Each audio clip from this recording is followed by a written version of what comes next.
My name's Ed Piskor, I'm Jim Rugg. and we have Wizard Magazine number 29 for January 1994, the very first year-end spectacular where they double up the page count and increase the cover price. Yeah, that's a great way to say it, Ed. That's exactly what they did here. And there's some filler in this one that we'll get to. So we start off with a very kind of bloodless, impotent fucking Bart Sears cover. Not a very good spawn. I was very proprietary of my spawns. This one would not make the cut. Yeah, I was trying to figure out, there's a lot in this issue that I did not remember. I'm not sure I bought this issue, and it could be a combination of the increased price and a cover that was a little underwhelming. Well, we got a lot of pages to flip through, man, so let's get right into it. Let me just pause, man, on this Extreme Studios ad, and I might point out that this is Youngblood 5 whenever Rob Liefeld goes on his hiatus, drawn by Chap Yap. Highly recommended. I love that spread with all the books. Me too, man. Ooh, dressed to the extreme with your Extreme Studios merchandise, man. I've never seen any of this in the wild. I would absolutely accept a dog tag if somebody has one of those. P.O. Box 3071. But you know what's cool, Jim? They don't even show off the coolest piece of Extreme Studios merchandise that there is available, man. So let me cut to this clip right here and I'll show you what I'm talking about. So, Jimmy, one cool piece of Extreme apparel that they don't have in this ad, in this issue of Wizard Magazine, is probably the coolest piece of Extreme Studios apparel that I've ever seen. And I saw it in CNN news broadcast. I seen it on Entertainment Tonight. I seen it in the back pages of a lot of Extreme Studios image books. Never thought that I would ever get my hands on this motherfucker, man. But I got me an Extreme Studios Letterman jacket, thanks to the great Dan Fraga, who tossed me his very own Extreme Studios jacket that Rob gave him as a gift when you know they had a Christmas party or something. I forget the exact thing, but it was the most amazing experience. Whenever I do a festival, I have a particular requirement for me to basically leave my house with the Tempur-Pedic bed and the giant television. I have to have an awesome life experience. And Dan Fraga hit me up and said, I will give you what I call the holographic tour of Extreme Studios. And what he meant by that was, let's go to every location of every studio that Rob had that we worked at, and pull up your phone, pull up YouTube, and bust out the Levi's commercial, and I'll show you the window that he's sitting at. It's like, it's right here. And, you know, this interview, that window is right there. Like we were up there. This is the Catella Ave joint. And when he dropped me off that evening, he said, Ed, I want to give you something, but you can't say no. You have to take it. And I was like, oh, no, man, what's it going to be? I was like, okay, man, whatever you say. Opened up his trunk, and he tossed me fucking Extreme Studios Letterman jacket, man. That's pretty sweet. I was shaking. shaking. Know if this was ever, I don't know if this was sold commercially. This Definitely might have not. been just an insider, as you say, like a Christmas party gift, because Todd McFarlane did them for Spawn, and I've seen like Tom Warzakowski's Spawn jacket. So, yeah, that's quite an item, man. I need to get hold of a Spawn one so we can have matching jackets. Or you could just talk to Marat Michaels, or maybe Chuck Todd Jones. Knock, somebody. Yeah.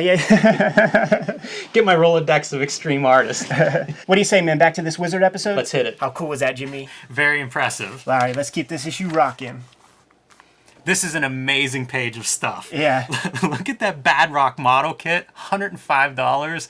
And those masks, wow. Yeah. This must have been someone who approached Rob Liefeld and was like, we make masks. Let us make some of your characters as masks. Because I've never seen something quite like this. I've seen costumes of licensed characters, but this seems like such an unusual object at this stage of the game. Liefeld was building spaceships that they would wheel out to a San Diego Comic-Con. I think at least a part of that has to be investment in your own company. Once you hit a certain tax bracket, you either give substantial money to the feds, or you start to make some expenses through R&D and building Youngblood spaceships and shit like that. I'm very curious about this. It listed as 30 inches approximately from fist to foot. That's a big substantial piece. That's bigger than this magazine. 2-page letter from Gareb Shamus. Yeah, just reflecting a little bit, I guess, on the past 2 years. On the wizard age of comics, I think you mean, Ed. Yeah, I know, right? The one thing that was interesting to me about this is that there are there's Wizard Press. That's the umbrella company that Garib's magazines are under, and we knew about the sports one, but there's another one called Entertainment Retailing that's for stores and industry professionals. I've never seen an issue of that in my life. No, this prompted me to Google it because I had never seen it or heard of it either. There were a couple of issues I found on eBay. I would, you think of how many issues of Wizard were printed and circulated. This thing must have been just a much, much smaller number because there aren't very many of them out there. I couldn't find like a web page about it or anything. They're 11 by 14-inch magazines. They're not totally different than Wizard. It's almost like it's a couple months ahead, so it's suggesting to retailers these are the books to stock up on or to order extra heavily or whatever. They probably just cut out the interviews with Wolverine and shit like that. But considering the stuff that I found in boxes, it surprises me to not see any of those. I pulled nothing from the letters columns because I just can't read them. There was one about the horror of a gold pen breaking during a book signing and ruining the book. So it's shaking their fist at whoever made the gold pens. Marvel Visions, X-Men 30, they're calling out there. I specifically remember picking that issue up at a Walden Books in Century 3 Mall, and I went away from X-Men for a while, and I started picking it up again right around this time. John Romita Jr. came back on Uncanny, like issue 309 or something. Remember it clear as day. First sighting of Beavis and Butthead #1. These guys are going to adorn the cover of Wizard in a not too distant future, and the comic is super popular. Yeah, I'm looking forward to getting into Beavis and Butthead. That's a comic I still like now. I think it's a really well done comic, so it'll be fun to talk about that in the future, and that's what I noticed on this ad too. Wizard news. So the big news, EC Comics reunion. As near as I can tell, this never came to be. I looked to see if this book exists somewhere, and I couldn't track down what they were describing. Yeah, it would have been called Dimension X Volume 2, and they dusted off a couple old guys like Roy Krenkel and George Evans to do some strips or something for that. Milestone, popular enough to bring a couple more titles into the game, man. Shadow Cabinet is one of those books. Yeah, and some nice creators listed there. They're all not accurate either. One of the books is, I believe, Zombie, and Dennis Cohen is supposed to draw it. I think he draws the Zero issue, but not the regular series. So that was something I noticed in a lot of this issue. They talk about upcoming books, right? It's the new year, so we're previewing what's coming out. And so many of the creative teams, so much of what's listed never comes to pass. So I kind of quit making notes of that. But it's really inaccurate in terms of like creators on books. And it makes me think like it must have just been crazy the way the industry worked, is like, we just got to get the book out. It feels like everything is behind and plans are not coming to fruition, and everybody's doing 10 books but actually ends up doing one book late. Here's the takeaway that I got from revisiting this issue. The industry is absolutely in a state of flux. It's on the come down from the initial orders of like the X-Men 1. Like basically those stores that ordered boxes of X-Men 1s, they are not moving those damn things, and it is creating a chilling effect in the industry. We'll explore that further in this. Ed, you're exactly right. And the Milestone expansion is perfect in this news item because then we go to Marvel UK, which is reducing its line. So it really is like this schizophrenic time period. Yeah, and we could get to the Marvel UK thing by way of the fact that Marvel's motion against Defiant has been denied. Defiant, Jim Shooter, is in litigation with Marvel Comics because of the comic called Plasm. There was a Marvel UK comic called Plasmer, and this, in effect, kills Defiant Comics. But hey, man, it must have also affected the bottom line for Marvel UK, because even in the body of the of the article here, they talk about how Marvel UK is a like spin-off company, and that's what you do whenever things aren't quite looking good, so that when this company goes bankrupt, it doesn't pull money from the bigger umbrella company, and they don't have to basically pay their pencilers and letterers and all that, depending on how they quit going. In previous issues, we talked about, in this creator-owned age, E-Man comes back into print. And the next issue, Dreadstar, comes back into print. So in this one, it's Wallywood's Thunder Agents that had a cup of coffee and about 3-4 different publishers over the course of 35 years at this point, probably. Yeah, and I'm not sure this version actually comes out. It's listed as Paul Gulacy as the artist, and I'm not aware of any Thunder Agents drawn by Paul Gulacy. So, again, one more example, and that's just on the same page, of these like plans and creative teams and press releases not being accurate. This is an example of the schizophrenia and also probably the spilling over pockets. Extreme sponsors Rams cheerleaders. This is about Extreme, we just saw the 20-page ad for all their merch, is sponsoring the NFL Los Angeles Rams cheerleaders 93-94 season. And in the article, they talk about two very different fan bases, sports fans and, comic book collectors. And this is an attempt to try to bring those fans together somehow. Weird item, but maybe the sign of a company that has a little extra money in its coffers and they're just trying things. I know Rob bought a box whenever the Anaheim Mighty Ducks came to town, so that boy was flush, man. Can we talk about Stephen Platt real quick? Hit Splat. Introducing Stephen Platt. So last issue, we saw the first inkling of Splat's effect on the comics industry at this point in time. We're getting monthly work from a guy who looks close enough to Todd McFarlane. Was kind of like how they were selling him to us, man. It's not a bad description of his style either. Imagine Todd McFarlane on steroids, because Moon Knight is buff. He cannot draw a reasonably average-sized human being. No, his quads, man, are absurd. We get a little origin story of Stephen Platt. He went to the Ontario College of Art. He was in the same class as our good friend and cover artist, predominantly, Michael Cho. So you think about both styles, and they're on two opposite ends of the spectrum. They definitely are. They came to New York on kind of like a field trip, and he stopped off, went to the Marvel offices, actually got work, man, a story for Marvel Comics Present. But his school assignments, he was taking his work very seriously and just couldn't get his shit together to put any comics together at that time. Finished his school, and then they just present Moon Knight to him, man. Dying book, last legs, let's do something with it, man. And it really hits a home run. Overnight. Yeah. Like almost instantly that book goes from totally obscure to being on Wizard's top 10 list, and he's a hot artist, and he's probably 2 months in the industry whenever he hits the Wizard top 10. I don't know of anything else quite like that, where a guy goes from not drawing comics at all to being like one of the hottest cartoonists in the business in 2 or 3 months. Supernova. He shined bright for a short amount of time. And the last thing I mention on this one is Cable. He's supposed to take a crack at Cable, which seems like a match made in heaven. Wait until that Dodge Viper comes his way, man. He'll be going to Image in a hot minute. The other thing that's fun to talk about, this guy Gary C. from Moondogs Comics won the Retailer of the Year at San Diego Comic-Con. I got to be on the board to choose Retailer of the Year once.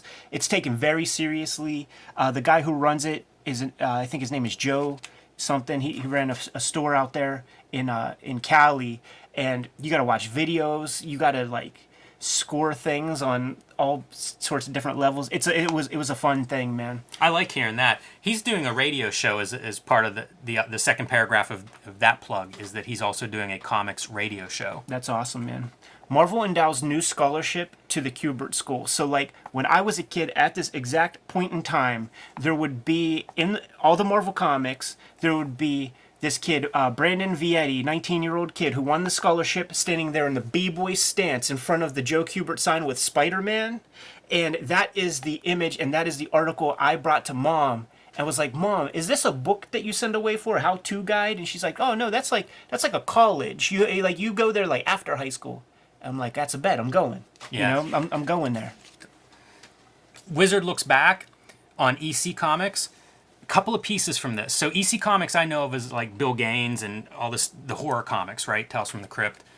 This gives some background on how EC Comics came to be with his dad, Max Gaines, who was there in the very beginning of comic book formation. Mm-hmm. He also worked for National or DC Comics. I didn't know this part, so this is what was news to me when I read this. He was there. He kind of brought Superman into DC, according to this sidebar, and also developed some of their other superhero comics as part of their All-American imprint. So this is Flash, Wonder Woman, Green Lantern, Hawkman, JSA. I had no idea he was connected to that piece of comic book history. There's Brandon with that crazy mullet with Joe Kubert and Spider-Man. I remember that Gen 13 ad very well. Yeah. The only thing I took from Speak Up is they ask a variety of questions about, this is all kind of year in review or upcoming. So year in review, some of the best stories, and they mentioned Nightfall, Fatal Attractions, which was like the X-Men crossover, Propeller Man, which is a pretty unusual looking book from Dark Horse, and 8 Ball, which was the conclusion of like a Velvet Glove cast in iron. Always signal out these 8 Ball or any kind of alt or indie titles whenever they're called out. So I thought that was pretty impressive in a page and a half that's mostly about X-Men and Batman. Yeah, that's called out by Dave, and he's obviously the hippest guy in the room there. I don't know if it makes him more nerdy or less nerdy, but yeah, definitely on one side of the spectrum. Being first, Patrick Daniel O'Neill editorial. I took very little away from this. It's more of that old guy complaining stuff. Yeah, the summary. He it seems like he wants to be a heel, but it's not quite effective as a heel. Sort of middle of the road. Being first about people collecting predominantly first issues, and of course he's against that because that's what's popular at this time. So he's saying, why don't you have them pull all the issues that are over 100, or over whatever number, like a big number, instead of like saving the first issues. Jim Woodring is hopping on the grim and gritty bandwagon with this new iteration of Frank. Looking ahead, what 1994 holds for the comic fan, and what they basically do here. We're not going to go through each and every one of these things, man, but they talk to the different publishers: Continuity Comics, Dark Horse Comics, DC Comics, Marvel, and just get some idea of like where things are going to go in the year to come. One of the big takeaways for Dark Horse, for instance, is the fact that Madman, that was a wild hit at Tundra Kitchen Sink, is going to be going to a Dark Horse pretty soon, so that's a pretty fun thing. Yeah, they list all the Legend titles that are planned. They don't realize it, but Hellboy is sort of the breakout here of what they're planning ahead. Image, under the Image news, Frank Miller's on Spawn Batman. Yeah, that's I don't know if totally this is the first time it's mentioned. It's mentioned a couple times in this issue, and it's not treated like the giant news story that it will be treated like, but it is kind of revealed here. Yeah. Malibu, one of their Bravera titles that's coming up is Stephen Grant and Gil Kane's Edge, which doesn't make a big mark in comics history, but was one of the early Gil Kane comics that I read, and I think he inks himself. It looks really great, so I'm excited for whenever that one comes out to talk about it more. By the way, Edge stars the Ultimates, which we might all know from the Mark Miller run in the early 2000s. The other Malibu Bravera title I'm excited for, Man Called AX or A10. That's a book I recently reread and really liked, so that'll be another one that I'll be excited whenever we get to it. Yeah, Bravura line. We got Jim Starlin's Breed and Power and Glory, all those comics. With Marvel, it's like stunt casting. It's Cyclops marries Jean Grey. It's Rhodey Rhodes is War Machine. That typical sort of thing. It's pretty disappointing, and I've been piling on Marvel for several years of these Wizards. They just are creatively bankrupt at this early 90s stage, in my opinion, and you see it from what they're offering. Image is bringing Frank Miller and Todd McFarlane together on a book, and Marvel's doing nothing. Yeah, and speaking of nothing to talk about, that would be where Valiant comes into Absolutely. That article. You think this is cutting promos and an anatomy lesson for today's artists in the ad? I don't know, man. Maybe it's catering to the Wizard fans. Maybe this should have been run in the Brutes and Babes section. Looking back, the major events of 1993, year of the publishers, and they say that DC is setting the pace for that year because they kill Superman, which technically happened November 1992. They bring Superman back. They break Batman's back. They introduce these, the Superboy clone. Like they introduce a bunch of shit. And Vertigo. It's another treated deal. As a high point at this time period for DC, and I think it probably previewing this, that's pretty impressive year for DC, because Batman does go on to become sort of Batman and Superman for a little while become these top tier characters again, and of course Vertigo goes on to be very successful in the 90s. In the line of fire, Image Comics, and it's all the stuff that we've been laying out before you in all of the Wizard coverage, man. Late books with the wrong price points on the covers. One takeaway from this for me, Spawn sold more comics than any other comic book this year. well, the past year, I guess Yeah. 1993. So that's a pretty good feather in the McFarlane cap. I am struck by all of the companies coming out with all of these universes. Malibu with the Ultraverse, Defiant, Dark Horse with their Comics Greatest World. Marvel buys Fleer and Toy Biz. Kitchen Sink buys Tundra. Cadillacs and Dinosaurs cartoon. And Topps Comics with Kirbyverse and Jurassic Park. That is a lot of comics activity. That is a lot. 93 is the other year in my mind that's like the big comic book year next to 1986. And you see it here in this looking back article, just a lot of activity from a lot of different players. And you see who's driving the competition? Valiant. Yes. Valiant. The other thing that Image has taken hits for is canceling a lot. Like being this big proponent of the the creator-owned property, blah, blah, blah, and the fact that they cut a bunch of comics, they got raked over the coals for that one, too. I used to hear stories about the lateness, and some of it would be scheduling related in terms of printing. And I wonder if canceling some of those books was another failed attempt to get on schedule. Yeah, it's that scary thing. Like there was such a premium at the print shops back then. So like if you missed your deadline, man, Marvel would just sneak in there and do a reprint of some bullshit or whatever, and hog the gully works, man. Creators of the Year is fun because I think that they were pretty much spot on with They the did people really well. that they call out here. Joe Quesada's the first guy, and He's done pretty well for himself in this comics business. introduced many characters this year and really gained a lot of attention from the fans. Jeff Smith starting to become a very prominent book this year. Yep, Mike Allred, Madman Adventures, going into like second, third, fourth printings over there at Tundra. Yeah, and I mean, steady worker ever since this time period, all across comic spectrum. Alan Moore comes back, doing work with Image in the superhero genre. Spawn 8 to start in 1963. He'll be doing Violator comics with Bart Sears soon enough, and then Wildcats issues, I believe. Yeah, he's basically on board at this point up until now whenever he's retired. So this is really his return, I think, to mainstream comics. Gaiman Sandman is hitting far outside of the comic book market, so that's extremely noteworthy because that just was not happening very much in these early 1990s at all. They did great with their Creator of the Year picks. All of these dudes have their best times are ahead of them from whenever they pick them as Creators of the Year, with one possible exception. They Wizard, and I would bet you, like in the offices when they're talking about who should go where, I bet you that like they have to throw Patrick Daniel O'Neill a bone every once in a while, man, and he's going to choose one of his primo guys. So Peter David is the dude who's chosen here, and I promise you, this is not the last time we will see his name in this magazine.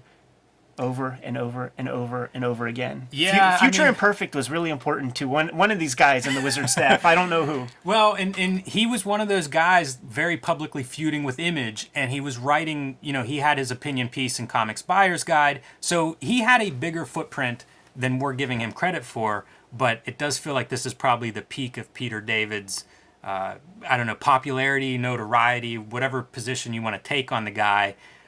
Compared to the other guys on those lists who were just sort of beginning these huge all-star careers, maybe not Alan Moore, but certainly he has plenty of good years ahead of him. Peter David sort of seems like the outlier in this group. Jim, just you wait until he puts a fucking harpoon on Aquaman's wrist, and we'll see if you still say that same story, man. Is deciding to stop X Factor and choose Aquaman, is that hubris? Well, what is hubris but flying close to the sun with wings made of wax? Indeed. Year of Marketing Mayhem, comics in the media. This is probably the first time where we started to see the stunt casting stuff done in mainstream comics, and that's basically have never stopped, man. It starts with you kill Superman, and then it continues with you break Batman's back, and then, you get to the point that we're at now where you get the guy who wrote Rambo First Blood and give him a Captain America book, or Ta-Nehisi Coates' dad was a Black Panther, so get him to write Black Panther. We've been seeing this play out for the past 25, 30 years. Cover enhancements, we always talk about that. Premium promotions, we're talking cards, we're talking tearaway covers, we're talking about lenticular covers. whatever. Yeah, this is a lot of fluffy stuff. The one note I have on like marketing mayhem is for Marvel, and this is a quote. Marvel's best hope for 1994, Roger Corman's Fantastic Four. Next year they go bankrupt. So, I think maybe Wizard's spot on there, because if your best hope is that movie, that's not a bright future. They do point out in 1993 there are sort of two black-centric publishers or brands or imprints with Milestone and Anaya, which is like a consortium of various black publishers who have an umbrella wing to kind of like help bolster one another up at shows and fests and stuff. Trading cards are still in effect. People have destroyed the sports card market at this point, but that doesn't mean that the non-sports stuff is not doing popular, and it'll be doing good for another couple of years, man. They do a little shot at Pogs that were popular for like a month and a half.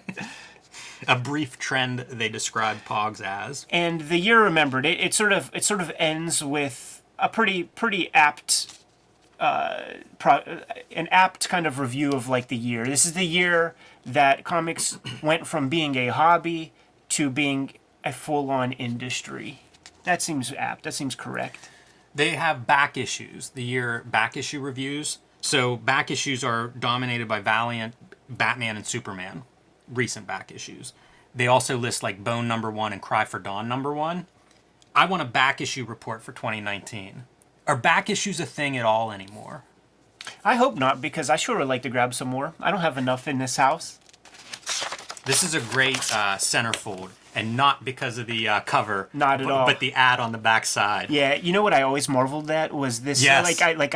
You would never see art that didn't have the black holding line. So this would be a staple of like what Ollie Optics could accomplish. You could tell the colorists apart by if you have some of this, because like that's something that Olive innovated. You would see actually some of it in Akira, but definitely with like Green Blood and stuff and Spawn, you wouldn't see Joe Chiodo really pull that off, I don't think. And I don't know if we've said it enough, but Pitt guest stars in virtually every single Image comic at this time period. He was like the hottest character. This is pretty fun, and we'll just go through it one after the other, man. It's covers that didn't make the cut. Lobo by Eric Larson. We mentioned this a while back in regards to Larson's projects. I think he would have done a really great Lobo considering what he did with Dragon. Yeah. I feel like the sensibility is perfect there. Yeah. And when you read what preempted these covers, it all makes sense, man. I can't figure it out why, but this feels like one of the fake covers. Like a fan art. Like the color, something about the color is strange there. That Next Men is pretty sweet, though. I like both of these. I'm on board for either of those. How about this, man? The Melting Pot Bisley painted Camaro. Bitchin' Camaro. So strange. And then you can't really see the art. Like, is this the art that's on it? It doesn't make sense, right? It makes no sense.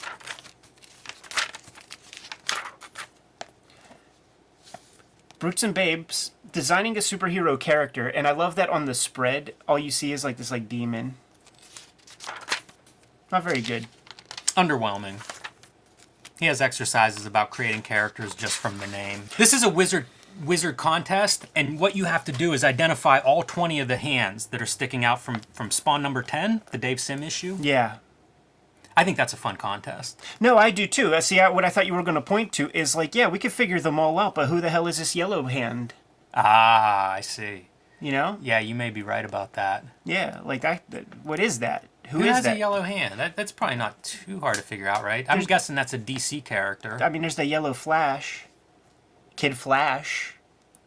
That's lame. I don't exactly know who this is. Green Lantern. Oh, yeah, there's the ring. Movers and Shakers.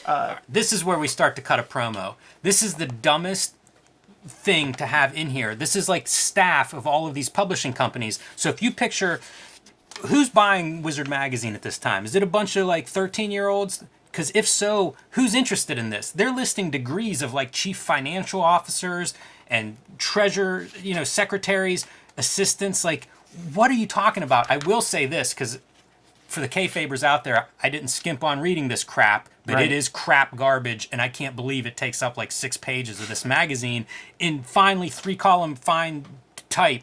But Shooter's partner in Defiant has like 4 advanced degrees, law degrees, all kinds of stuff. Like, I would be a little bit afraid. I feel like he's winning whatever disputes happen at Defiant. Because they list everybody's degrees, and the guy that he's partnered with is like decorated, man. Couple things I like, man. A little bit of an origin story about Mike Richardson and Dark Horse. You lose sight when you see the Dark Horse logo or any company's logo on things for so long that you think that's like this multinational corporation. It's not. It's a guy who had a comic shop, struck gold with that, branched out, got a few more shops, profited even further, decided he met enough people in the shop who had skills. Chris Warner was probably one of them. Started publishing. Those things hit. Another Pretty guy, and so here's a name to mention from Dark Horse, Dave Scroggie.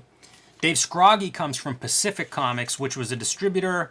It was a store, a distributor, and a publisher in the early 80s. So he ends up with Dark Horse. Pacific at this point is long gone. Ends up at Dark Horse.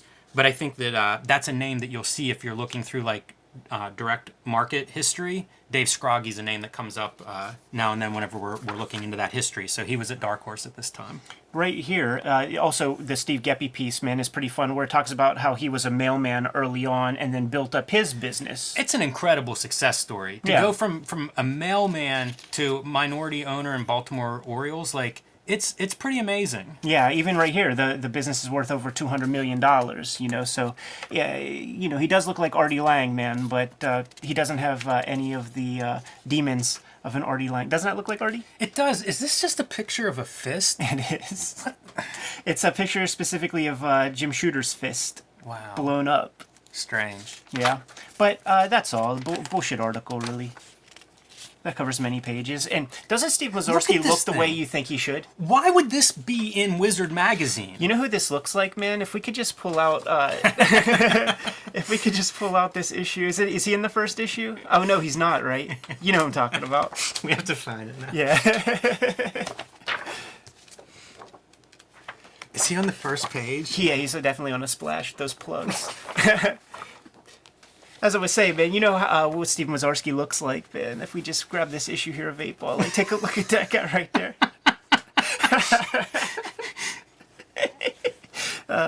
Jeez.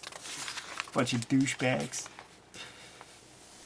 Industry roundtable, man. They get some luminaries in industry, some of the people we saw in the earlier article, man, and they talk about the future of the comic book marketplace. And of course, like, the questions are about speculation. Everybody sort of agrees. Speculation will always be there as long as some. It's there's supply and demand to it. If like a Stephen Platt, who has a book that is selling 40,000 copies in a market where 400,000 people are grabbing comics, that's going to increase in value and be more legitimate than something that has, 5 covers and sells 8 million when there is a pool of 200,000 readers or whatever. This is another one of the articles. It's a little inside baseball. Yeah. Couple takeaways, though, from this one. Comics had to be marketed. That was what one of these guys came up with, because of so much competition. And I think that's a good thing. Bo Smith, his name for card dealers is Cardvestites, and he throws it around a few times. And there's one question that all of this round table agrees on with a unified yes, and that's the value of promotion through other media. And it reminded me of an earlier McFarlane interview where he complained about, why doesn't Marvel advertise G.I. Joe on army bases, for example? And so, it kind of comes full circle, and they cite things like movies today and cartoons and all of these things as being helpful in marketing comics. And I think we continue to see that today. But it's interesting that, like, that was just a trend that wasn't part of comics, late 80s, early 90s. So they sign off and they are thinking about the future, 1994, and they're really trumpeting with these images right here that you see. They're talking about, like, the diversity that exists now in comics, and it's a wide landscape and all that. And we have Bone by Jeff Smith. We have a cover from a Sandman issue, Neil Gaiman, Barbie comics from Marvel, and Star Trek: The Next Generation. So still pretty insular by our lights nowadays, where comics really are pretty far and wide at this point in 2019. It is forward thinking, though. At least they're thinking in those terms of not just superheroes, having a wider array of comics hopefully leads to a wider readership. And they also mention getting comics out of the collector stores and into the mainstream, citing Walmart specifically, which I guess they would sell blister packs, but in my mind, it's like that was a big breakthrough in the last year or two, was DC putting comics in Walmart. So there are a few examples in this magazine where it's like comics haven't changed at all. That always scares me. Yeah. Still mad props, mad respect to Todd McFarlane, who has an advertisement for issue 20 of Spawn. One of the things he complained about a lot was the fact that the ad dollars would orphan off existing properties in favor of trying to just keep promoting number ones, and he puts his money where his mouth is, man. Every issue there's new advertisements for the latest issue of Spawn. That did not hurt business for that guy. Ongoing trends. One of the guys in this article is Brian Hibbs, who has been writing about comics as long as I've been reading about comics online in his column Tilting at Windmills. He is a San Francisco-based shop owner, retailer, which is what he was doing here in the early 90s. I think he started in the late 80s, maybe 88, 89. He opened his store, and he continues to offer this kind of like market analysis. So where would these articles have appeared or whatever? They're just online. Like I just Googled him to find them. I think they used to appear at some specific site like CBR or something. I don't know where they're housed now, maybe his own site. Yeah. But people link to them like Heidi McDonald at The Beat and stuff. And he'll do things like 2018 book scan analysis. And it's just exhaustive. But he's constantly writing kind of about the market side of comics, and that's what he's doing here. So it's a pretty long perspective, and I was impressed to see that he's been really looking at the market in those terms for that long. Everybody continues to agree that speculators are leaving. That's the that era of comics, according to them, is over. And the new gimmick is content and stories, which more of these new universes are touting as whether they're promoting writers or just talking about the quality of their stories. And marketing events and miniseries, not monthly comics, which that's another one that we still see today. Right. Lament for the Lost, can we get to that? 1993, and these are all the comics that were like canceled, tossed off, stopped, thrown in the trash.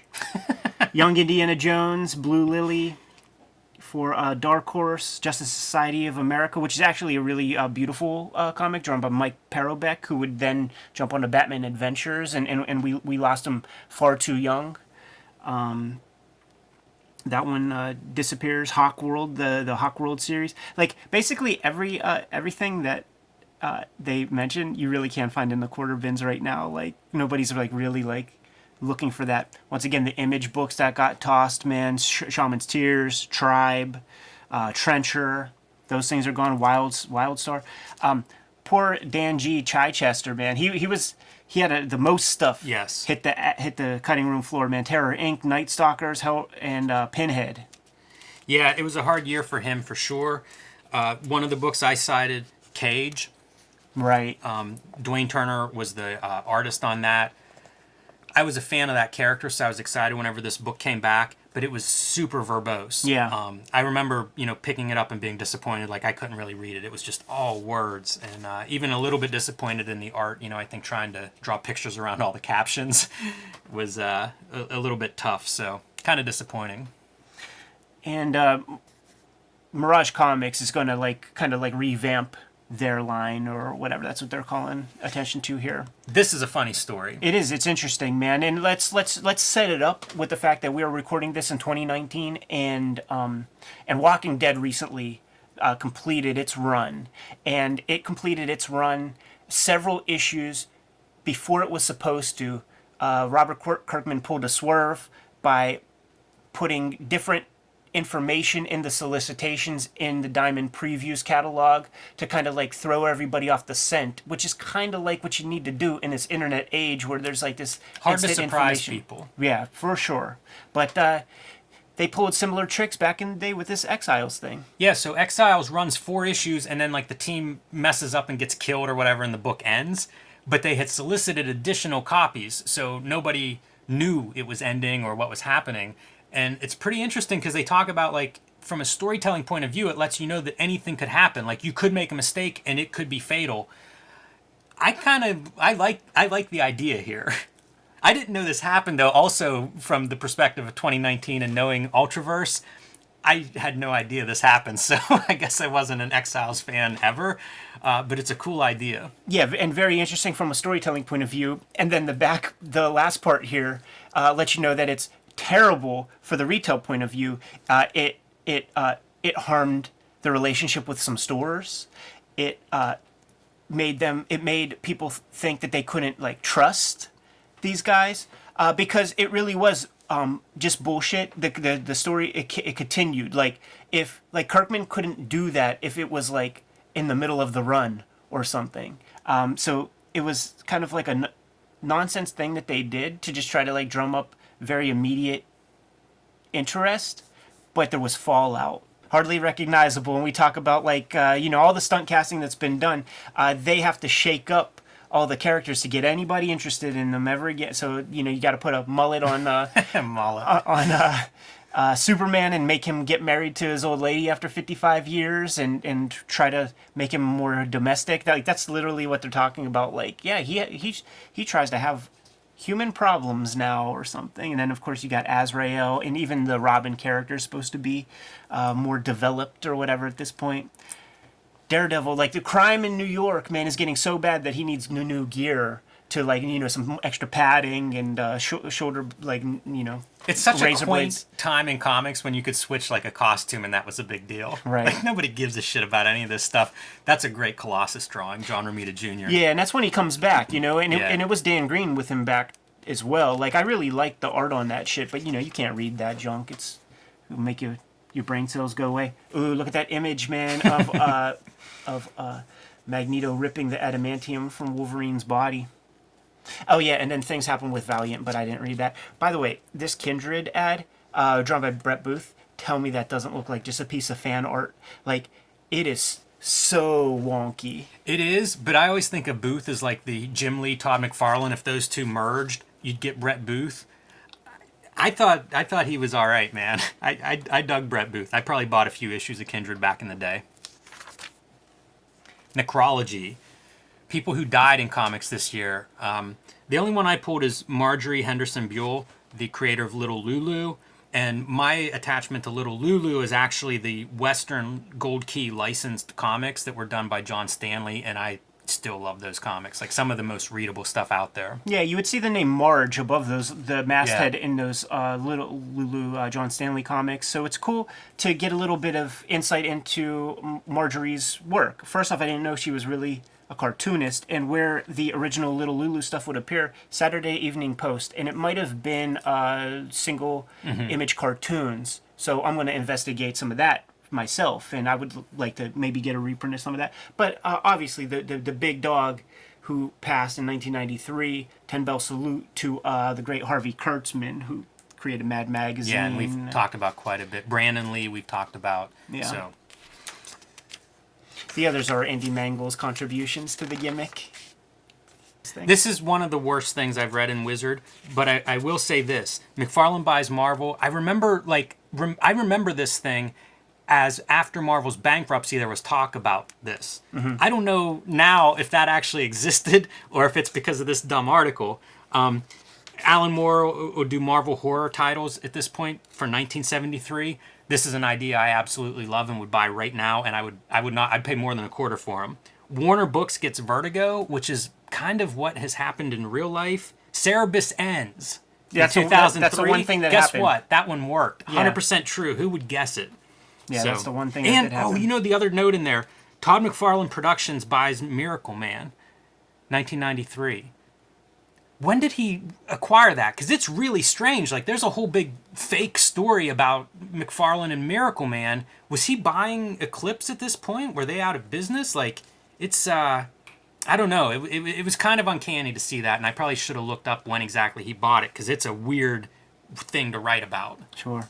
Philly Fest 93, man. And the one thing to really talk about with this Philly Fest 1993 is the great Peter David, Todd McFarlane debate that that is still online. It's was recorded for posterity, man, and I believe it culminates with Todd McFarlane taking his damn clothes off during the Really? the debate. Yeah, he's at least topless in that thing, and I think that's even a move because he's a fit guy and he's there with freaking Peter David and shit. So he's just like creating elephants in the room, so to speak.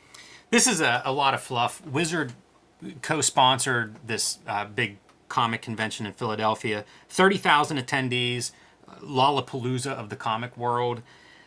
I think you're right. McFarlane David is my big takeaway here. But there were some kind of awards, and McFarlane cleaned up at those and would like dress in different would do costume changes between each award for whatever reason. It looks like he took one there with his shirt off.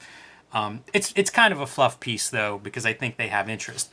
This ad, I don't know if Rival was ever published, but I loved this ad back in the day, mostly because of the proportion of this character.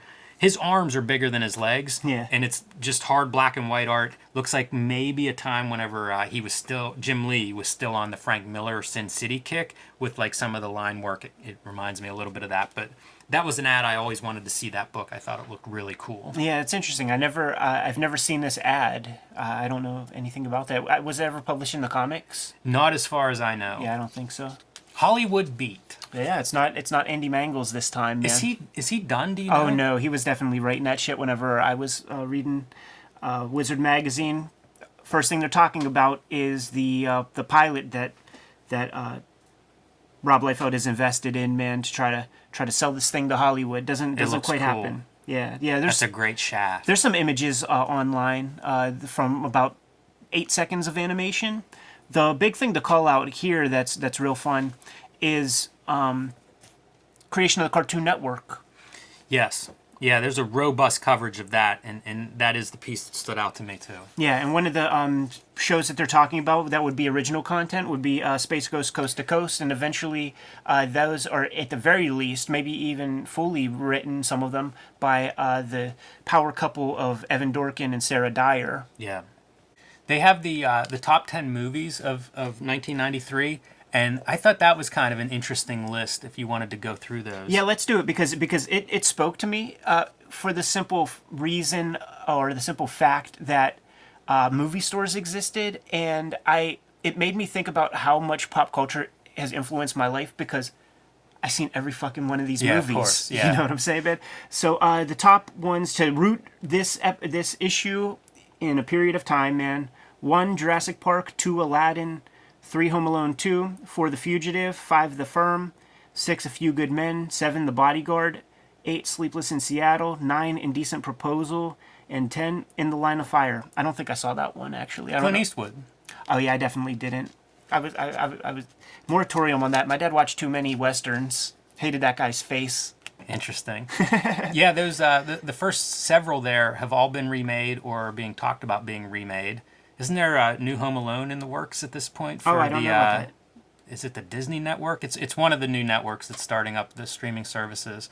I also thought like Sleepless in Seattle, Indecent Proposal. Could you imagine movies like that being on a top 10 list now for gross? Right, yeah, you're right. Yeah, it would be some Marvel gimmicks. I guess adults had to see something then too, you know what I mean? Because it's like all kid stuff, and then we always think about how much comics have changed in this time period, but that's true of all media. Like movies have really undergone some changes in that regard. Palmer's Picks, Behind the Eight Ball. Tom Palmer Jr. is talking about the Great Dan Clowes series of comics, and dude, I guess from this point forward, this feature is going to be pretty relentless with cool shit, man. So at this point in time, there are 12 issues of 8 Ball in existence. Let's just do a little preamble real quick and let people know where the Great Clowes comes from. And he initially had a series of was it maybe 6 individual issues in one color or 5 issues in one color of the Lloyd Llewellyn magazine. And then it went to a small comic book format, was collected several times. But the common wisdom whenever he first submitted stuff to Fantagraphics was you have to have your character. Everybody's got to have their Usagi Yojimbo. And the character that he set forth to work on was this guy, Lloyd Llewellyn, that explored all of the ridiculously obscure hipster things that Klaus was into at the time. Ben Casey, Dragnet, like weird TV shows that haven't been on since like the early 60s. And eventually he realized just how empty this character was, and he decided to step back, quit the strip, and try to figure something else out. And what that would be the great series, an influential series called 8-Ball, which as of this recording on like August 8th or 9th, 8-Ball is celebrating its 30th anniversary as of yesterday. So perfect time to talk 8-Ball a little bit with you, Jim. Yeah, and 8-Ball is such a complex series. It's on my short list and maybe number one for the best comic book series I can think of, because it covers so much ground. So like these first 12 issues, mostly they serialize like a velvet glove cast in iron, which has often been compared to David Lynch. It's surreal, it's kind of based on dreams, and it's bizarre, but beautiful. And it runs through, I think, 11 issues. 10 or 11. The other big piece is Dan Pussy, which is a cartoonist, and it's sort of this scathing look at the comics industry, from superhero comics to alternative and indie stuff like Art Spiegelman. And then there are all these short stories and pieces and standalone illustration, and it's really a tour de force of a guy bursting with ideas. And that we would continue to see do this for, decades after this point. Again, just looking at the first 12 issues, because that's where they're at so far. But just remarkable work. Art Spiegelman parody right there, where Dan Pussy goes to the offices of Raw Magazine looking for work. I recreated this at one point as an actual drawing. I draw in notebooks, so I recreated it as like a photo with the drawing and stuff. But just hugely influential, this work. And it goes from very cartoony, Klaus obviously has a history of comics at his disposal, longtime comic book nerd, and you see that as he's bringing in different genres and different approaches to cartooning. This is probably his first attempt at a Gary Groth kind of caricature, because you could tell, because there's the Los Bros right there, and I'm not sure who that guy's supposed to be. Maybe that's Peppy White. If you take a look in the indicias, you see that name, Peppy White. When I first hooked up with Fanta, I was like, is Peppy White a real human being, or just... He would have great letters columns too, and he would do these things... with Duplex Planet, David Greenberger. Yeah.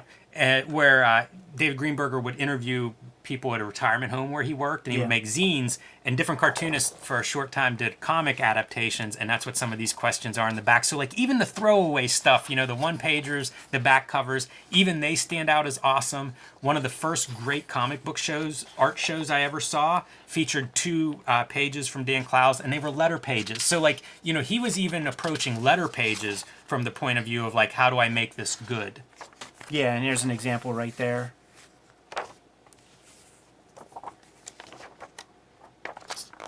The thing that I really like about 8-Ball is it gave him a vessel as a student of comics to test the waters, try new things, and you really see him build up his skill set issue by issue by issue, doing a bunch of different stuff, man. Silent strips, making longer works, trying to do, the early period of this stuff is really kind of like, there's a lot of tongue-in-cheek and a lot of sarcasm and cynicism, but then he starts to do strips that have really mature subject matter and junk.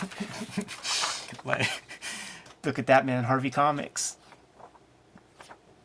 Yeah, Harvey Comics like you've never seen before. Absolutely. And then like kind of almost like a Wally Wood kind of.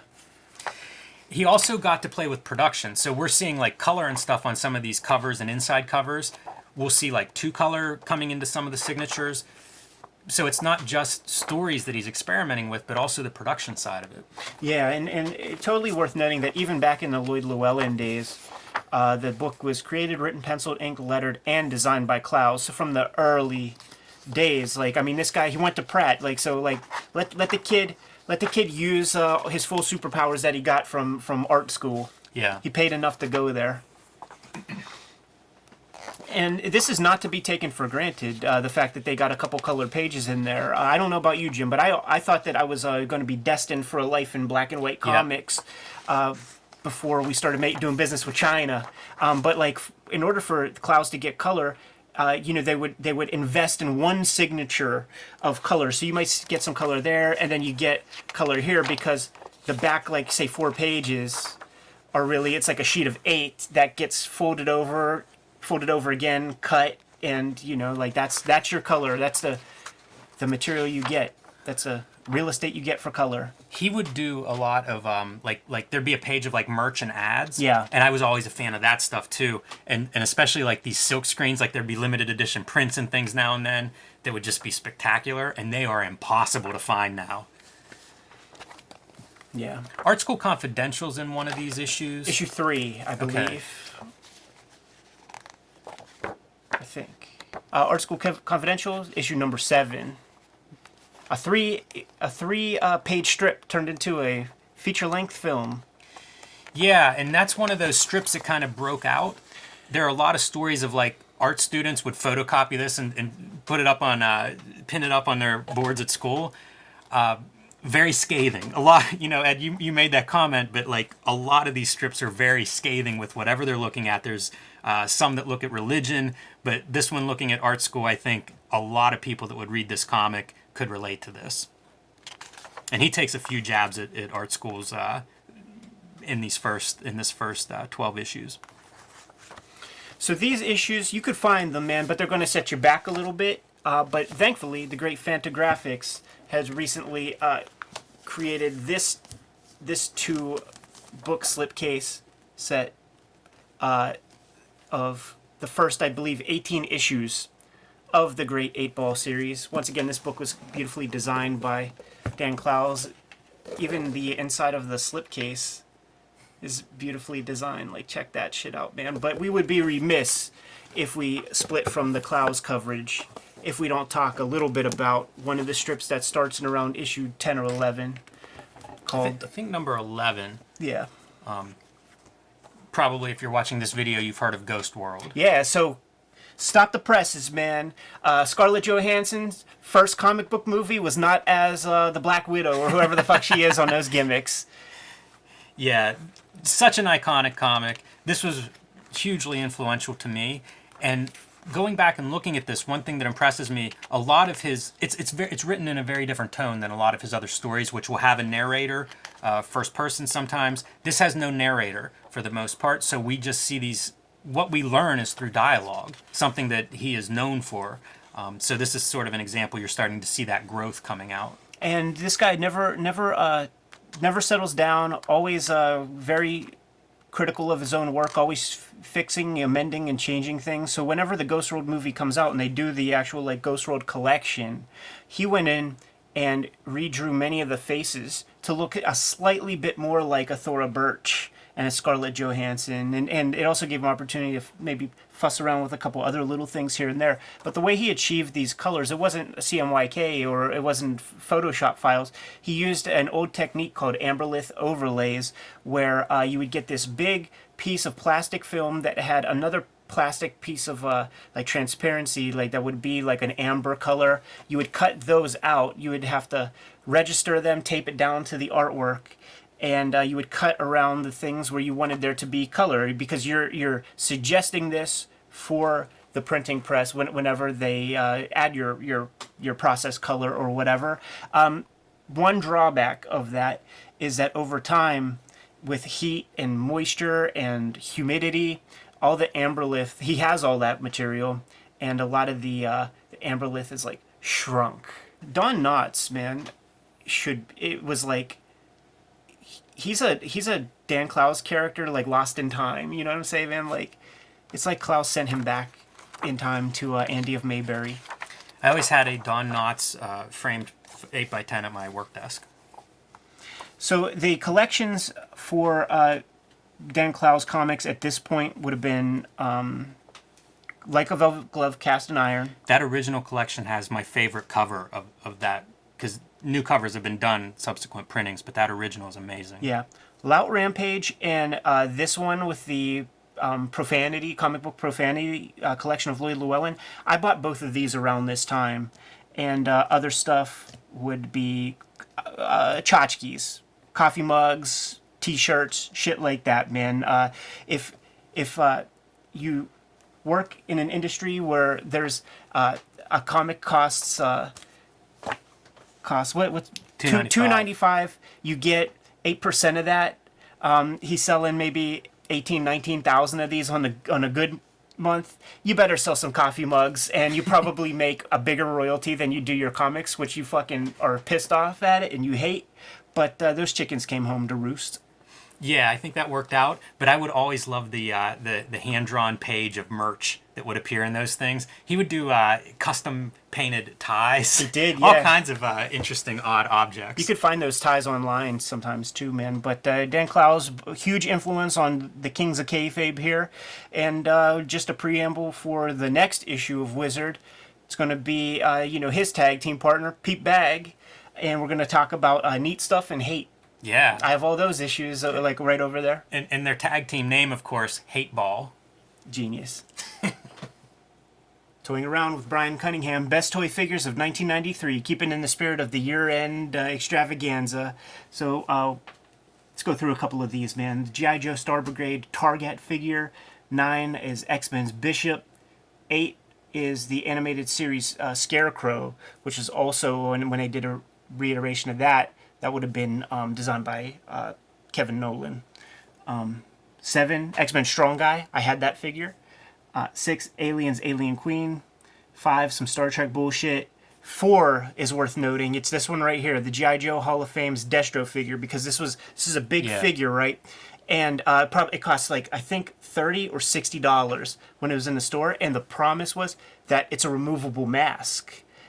So when I was making my notes for this issue, for whatever reason, I was talking with somebody and this came up, and I remember saying yeah, man, they you have to pay $40 or whatever, and then you could have that mystery solved. So I did hop online because I'm what did he look like under there? It's pretty underwhelming, and it's a good lesson. Shocking. It's a good lesson that you never want to see what's under Boba Fett's helmet.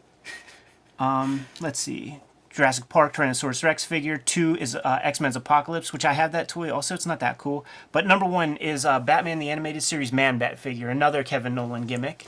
Yeah, so I thought I would bring this. I'm a huge Kevin Nolan fan. This is Secret Origins, featuring a Man-Bat story that Kevin Nolan does everything except right. So if you're a fan of the Outsiders annual that he famously colored and drew, this would be a possible follow-up. And you can see his unique lettering style. You can see his color on display here.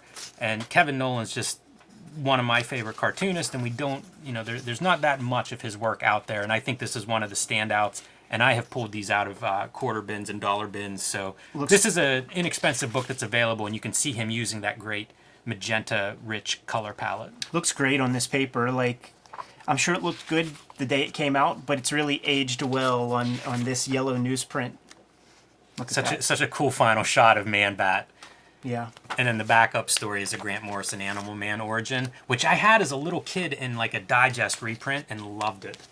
Punches an elephant in the face. These are the best toys custom toys that people made and sent in from 1993. Fun flip through. I don't have a lot of call out notes, but I do like this feature.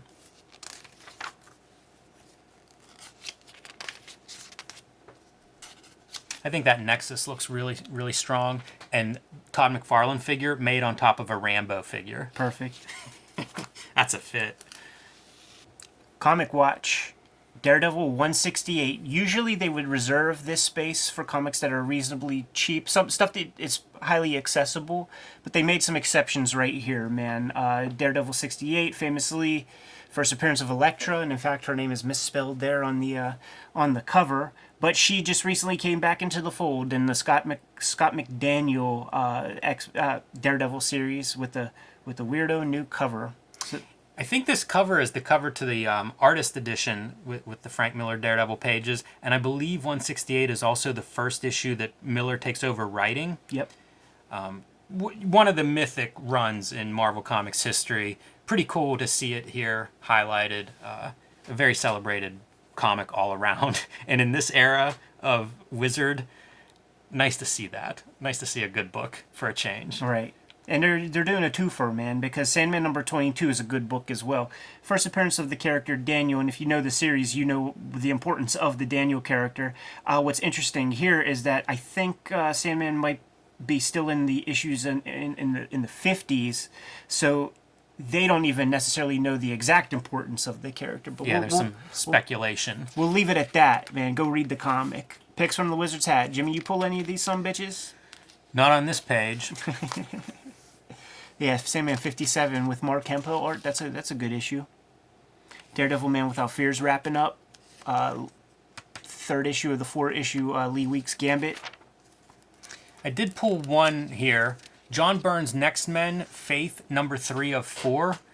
And the reason for this is first appearance of Hellboy. I'm surprised you don't have this slab. Is it okay to open? Yeah, it's okay. Okay, man, you had to check. Wow. And he shows up relatively formed. You know, at this point, Mignola's in a mature period, and so it looks great from the get-go.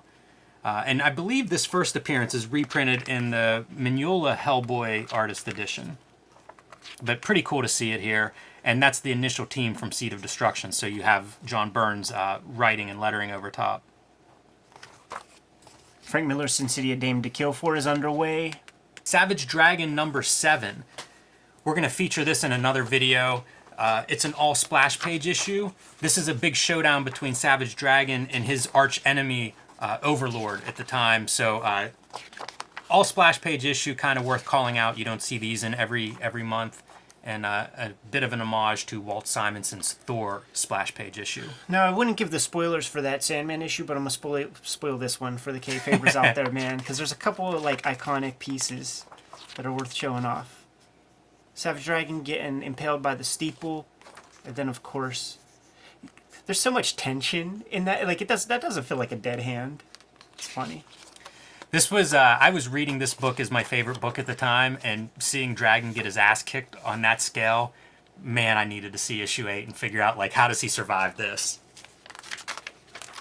Good and Cheap, Lex Luthor, the unauthorized biography, drawn by Eduardo Barreto. I like that guy's art. I've never seen that. But I would always see this cover. I had that book and got rid of it in my purge. Any number ones speak to you, Jimmy?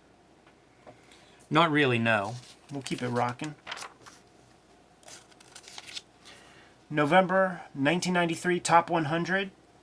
It's divided 33 and a third amongst Marvel, DC, and Image. We could spend a minute on this December 1993 Top 10, man, because there's not just one, but two Stephen Platt books on the top 10. Platt is hot as hot can be. Hottest artist at this moment, probably in comics. How funny is it to see this in a thumbnail format?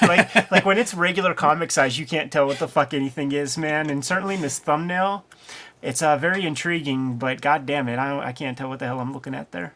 What a collection of books that are just nuts. Yeah, so weird. The number one book is Daredevil 319. I'm sure that didn't hold much value. Top 10 hottest comics of the year 1993, and boy, is that Valiant heavy. If Spawn sold more than everything, how is it not on that list? It's a good question. Magnus Robot Fighter number 12 is on that list. Oh yeah, I guess Spawn 4 is there, but come on now, give me a fucking break. That Magnus Robot Fighter number 12 was hot for a little while. When I would try to fill in my gap in Magnus Robot Fighters, that was the issue I could never quite swing. First appearance of Turok in the new, in the Valiant universe. Kayfabers, if you want to send Jimmy that comic, man. P.O. Box 3071, Munhall, Pennsylvania, 15120. Please don't send me that comic. Wizard Market Watch, 1993 year in review. I don't ever read it in these things, so I definitely wasn't going to read a 5 or 6 page version of that. No, I couldn't tell, and I guess I just needed to compare one issue, but it's just summaries that we've gone over, so no surprises in that list. Before we cut out, man, just to have our control, let's take a look at Miracle Man number 15. Is still $2, holding steady, and my copy of New Mutants number 87 is holding steady at $60. At its height, I think it was about $72, man. So I should have sold then. All right, the second greatest article in Wizard magazine at this era. Of course, first one being Palmer's Picks. Yes. Number 2 is Ego. Everyone's got opinions. The Todd McFarlane editorials that would show up here pretty routinely around this time. And since this is like best of '93, the impending 1994 is upon us. And so it's an article of Todd McFarlane just talking about like what he likes about the various companies. He spent so much lip service ragging on Marvel, DC, but he's putting some good vibes out there. Up to this point, this column has been like scorched earth, man. He is coming out both guns blazing on everybody, from retailers to other cartoonists and publishers. This one is such an about face. He has a little bit of nice stuff to say about just about everyone. You're a nice guy, Jim, and I'm glad you think of it that way, but there's a Jay-Z song out there where he implores his audience to give praise to like other rappers, and it really is like man on the mountaintop telling his disciples to go like do a thing. And that's how I read this one too, man. I do wonder if some of this is sarcasm and insincerity. Anyhow, man, I think that's going to wrap up this issue. Wizard Profiles. Here's looking at Stan Lee. There's rarely ever anything for me to pull with these things, though he does say if there was a movie based on Stan Lee that Sean Connery would play him. I'm going to update that now and say it should be Bryan Cranston or Mark Maron. I think either of those two dudes would be a very fun Stan Lee in a movie today. Jim, you have a future as a casting director, man. So does Wizard. I think we'll be getting into those articles before too long. I think this column is proof that it's not a good column. Because Stan Lee's the best guy you could think of to profile, and it's not very interesting. Here's one thing, man. When first comic book read, a strip called Smitty, old newspaper strip. Never heard of it. I'm curious about it. Yeah, I don't know that one either. So I'm sure it's been reprinted somewhere, at least in one of these anthology reprints. But Kayfabers, man, we're going to be done with this issue, but stay tuned next week. We're doing Wizard number 30 with this Beavis and Butthead cover, man. Looking good, and I see Mark Silvestri's name at the top of the marquee as well. Another fun issue coming up. Let's get the heck out of here, Jim. Kayfabers, like, subscribe, and follow the YouTube channel. Hit the bell icon. We'll let you know whenever the video is available. You can find Cartoonist Kayfabe merch in our spread shop. There's a link below the video to that. All right, man, we're getting back to making comics, but you guys know your marching orders. Read more comics.